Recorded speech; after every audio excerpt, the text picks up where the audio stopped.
Hello Geneva, and welcome to Geneva Works. I'm your host, Kevin Starr. No matter what the season, our Public Works Department is very busy making improvements to our community. Here today to talk about some of the programs and projects underway is Public Works Director, Rich Babica. The mosquito abatement program, we primarily contract out through Clark Environmental. They provide both the treatment of our detention facilities as well as our catch basin structures, and they also do the monitoring and the trap analysis to make a determination about what the mosquito population is based upon.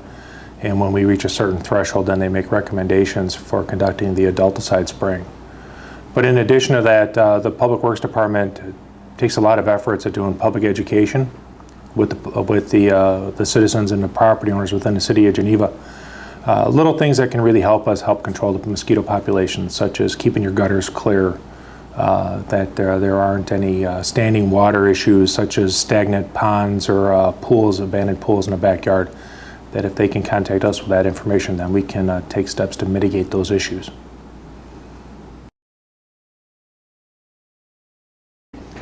The city staff has been working with IDOT in securing both funds and working through the engineering process for East State Street. Any major road construction project goes through 3 phases of the project. Phase 1, which is basically proof of concept that the project is needed and warranted. That has been complete and it's been done for over a year and approved by IDOT. And we are currently through Phase 2. Phase 2 is the actual design of the project itself. The city's consultant, Hampton Lanzini Renwick, is about 2/3 through with that project. We are basically at that portion of the project now where we are starting to coordinate efforts with both economic development and community development to work on the streetscape enhancements, so we can provide some softscape up and down the corridor. And senior staff, such as myself, the city administrator, and the city engineer, have been working with other state agencies as well as other funding opportunities at both the federal, the county, and the state level to secure additional funding to enhance that project. Right now, we're estimating that the project cost is somewhere between $17 and $18 million. And in order to make that project more attractive to the state, because it's not currently on their program list of projects, we're hoping that by securing additional funding through other agencies and other sources, that we can make the project more attractive for inclusion within their project. Right now, our staff's internal calendar, and again, this is not on the IDOT's calendar, is that we're looking for construction to start in fiscal year 18 and 19. Again, because this is such a significant project, there'll be multiple phases of engineering. The Union Pacific contractor is well within completing Phase 1, and they're also starting the Phase 2 portion. This project, we're probably looking at construction sometime within the next 2 years. The third rail will be added along the south side of the train tracks throughout the entire length of the City of Geneva. That will necessitate the construction of a new bridge over Route 31 to accommodate the trestle tracks.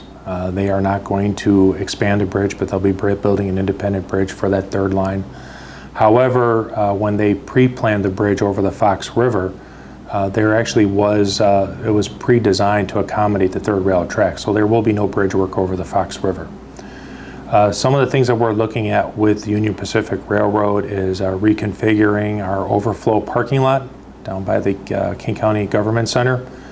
And the City of Geneva is also looking at pursuing the installation of a pedestrian overpass, which would be on the south side of the new bridge.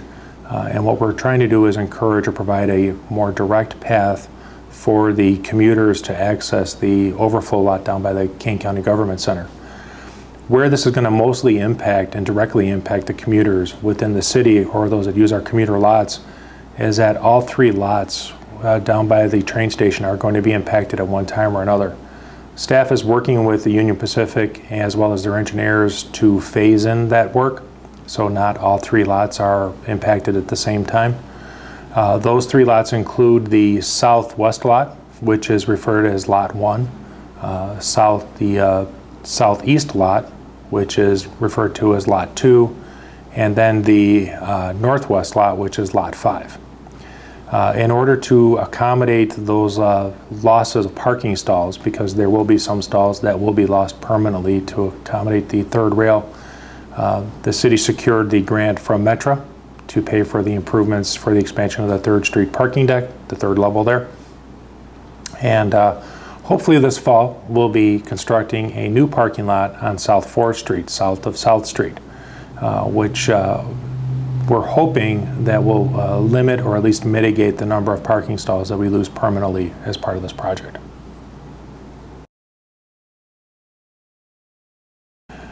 The City Council had a policy meeting back in the month of July, in which the city staff and the engineering staff met with the City Council, and we discussed the drainage improvements or drainage issues and concerns that the public had brought up following the heavy June rains that we had received and the heavy spring and summer rains that we all encountered in northern Illinois.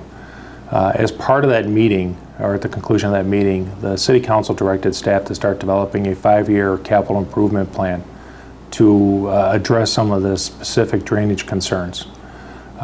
We, both senior staff within Public Works, have been just concluded kind of our archaeological or archive search and historical analysis of what types of improvements have been conducted in the past, and now we're developing courses of action for the future. One of the projects that we are going to be pursuing this year is that for the last several years the City of Geneva has been lining our sanitary sewer system to prevent infiltration into the sewer lines.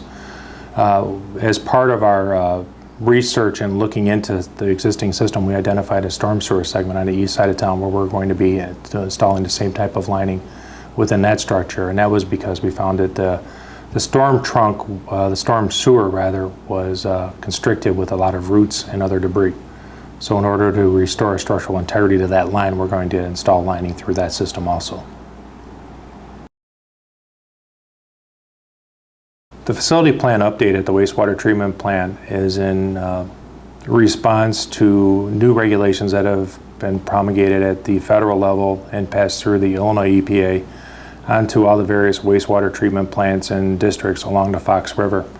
The target of these facility improvements are to reduce the amount of phosphorus that's being discharged out of the wastewater treatment plant directly into the Fox River. Both the federal and the state EPA have determined that there's too much of a phosphorus discharge into the Fox River, and they have targeted the wastewater treatment plants as a good candidate or good source to reduce or limit the amount of phosphorus being discharged. The most significant changes to the wastewater treatment plant are we're basically going to be reconfiguring how we treat the sanitary effluent, which is what we call the stuff that flows through the pipes. What we're going to basically do is detain that discharge longer within our aeration basins and actually modernize and enhance the aeration capabilities of those tanks. What the aeration does is it actually allows the biological process to work more efficiently and effectively through the treatment train. In addition to some other facility improvements to make that biological process as efficiently as possible, it translates into about a 3-year project. The big trick with this project is that we will not have the luxury of, the last time the plant was updated or upgraded, we were adding new structures to the facility, so the old system was able to stay online. With this one, we have to actually do it while the plant is live. So there is quite a number of reconfigurations and rerouting we have to do, in addition to the fact that it takes about 2 years of construction work to make this all happen, because we have to keep the facility up and operational. The wastewater treatment plant operator, Dan Dobnik, provided an excellent overview of the wastewater treatment plant, how it operates and how these facility plans are, why they're required and how they're going to be implemented. That information as well as this presentation are both available on the city's webpage and within the Public Works section.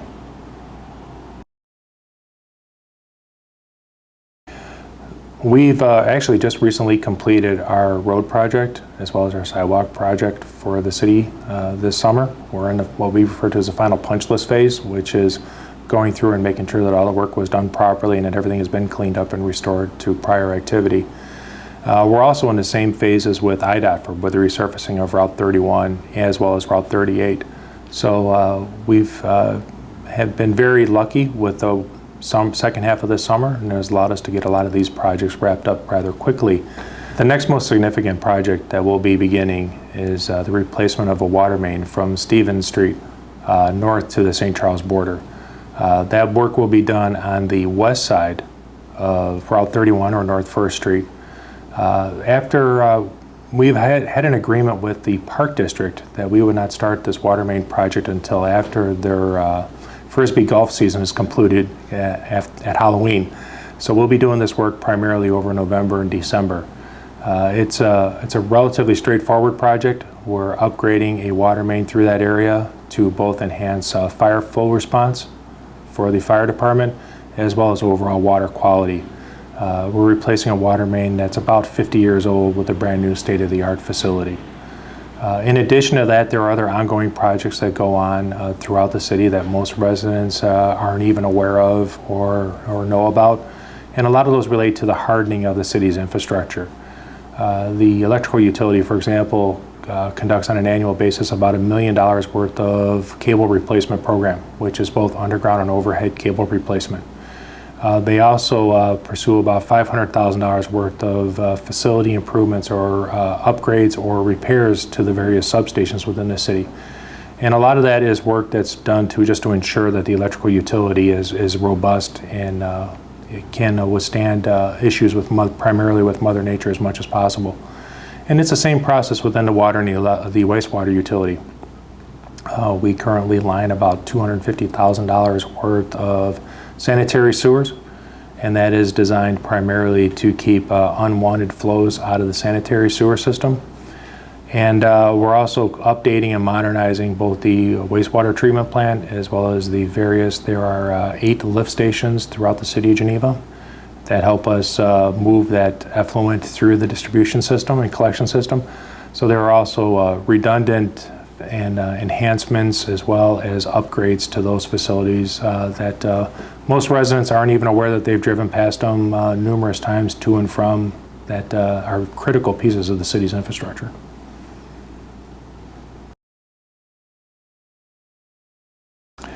The fall leaf collection program begins on October 26th and continues through November 25th. The city is divided into 3 zones, and each zone is scheduled to be collected at least once each of those time periods. In addition to that, after the leaf collection system program is complete, from December 1st through December 25th, the residents can also bag their leaves and put them out on a curbside for collection through our regular refuse collection.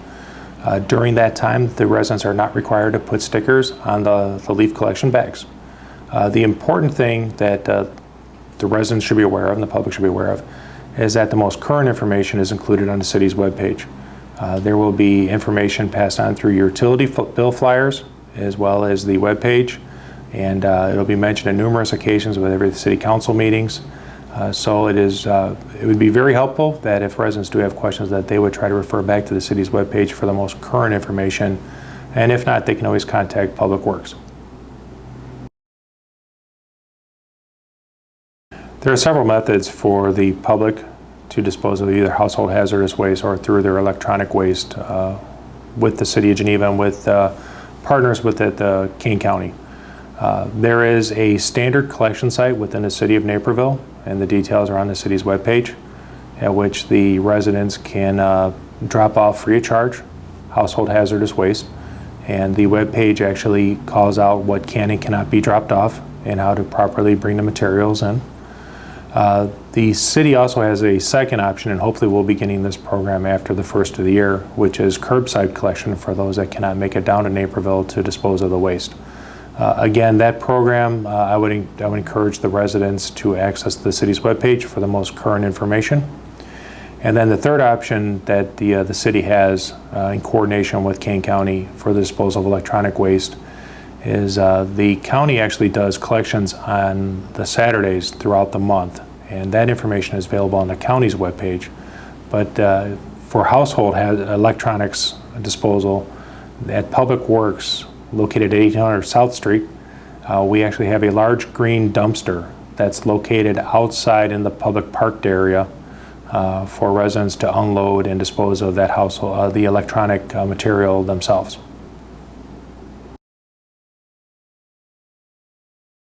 The City of Geneva received confirmation from the state of Illinois as well as Cargill Salt that we did secure 2,400 tons of road salt for use within the next snow season. The City of Geneva goes through about 2,000 tons of road salt on an annual basis in a typical winter. Some winters are better, some winters are worse. One of the things that we've started utilizing last year, people may have noticed that our salt had a greenish tint to it. That is because we've provided an additive to the salt to make it more effective both at colder temperatures as well as in lighter traffic conditions. By making it more effective, we use less salt, and that is beneficial for the city for a number of reasons. One, it saves us the cost of the road salt as well as it lessens the impact on the environment. So the good news is that we have road salt on its way to refill our bin. That makes everybody in Public Works, at least within the street division and senior staff, much more comfortable going into the season. In addition to that, our fleet mechanics section has been going through the plows and the spreaders. We do that type of work on off-season. So in the summertime, we're working on our plows and spreaders and our plow trucks. And in the winter season, we're working on our brush chippers, our boom trucks, things of that nature. The plows have been about halfway gone through. So we're in good shape with that, and as soon as they get that wrapped up, probably this month, well, in the month of August, then they'll be starting to go through the spreaders and checking out all the hydraulics and making sure all those trucks are ready to go.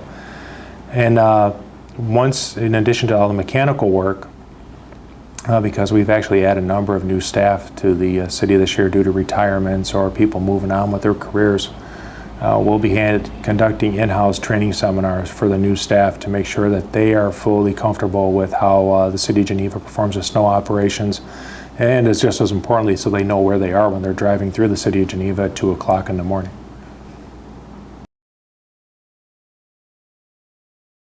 The Public Works Department through the city has an excellent webpage. I would strongly encourage the residents or the public to access the city's webpage, www.geneva.il.us.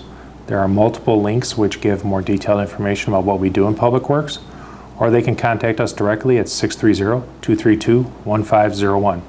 Our hours of operation are Monday through Friday from 7 a.m. to 4 p.m. Or you can stop by our facility. We're located at 1800 South Street, which is just east of Randall Road. That is all the time we have for Geneva Works today.